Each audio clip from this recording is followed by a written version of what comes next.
Hey guys, welcome back to TechMan. Today, let me show you how to do tasks in Outlier AI. Outlier AI is a platform where experts help train and refine AI by completing micro tasks like reviewing responses, rewriting prompts, or evaluating outputs.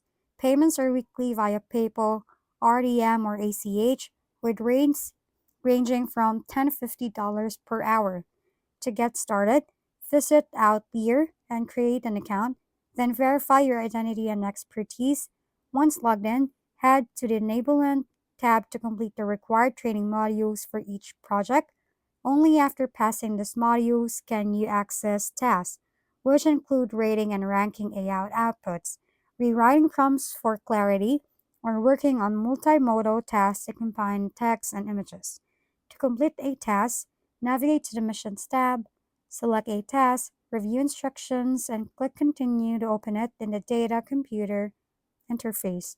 Most tasks have a timer, usually 20 minutes, but you can pause and resume as needed, making it flexible for your schedule.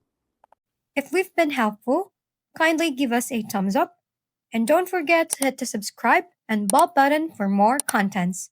For any questions and suggestions, comment down below.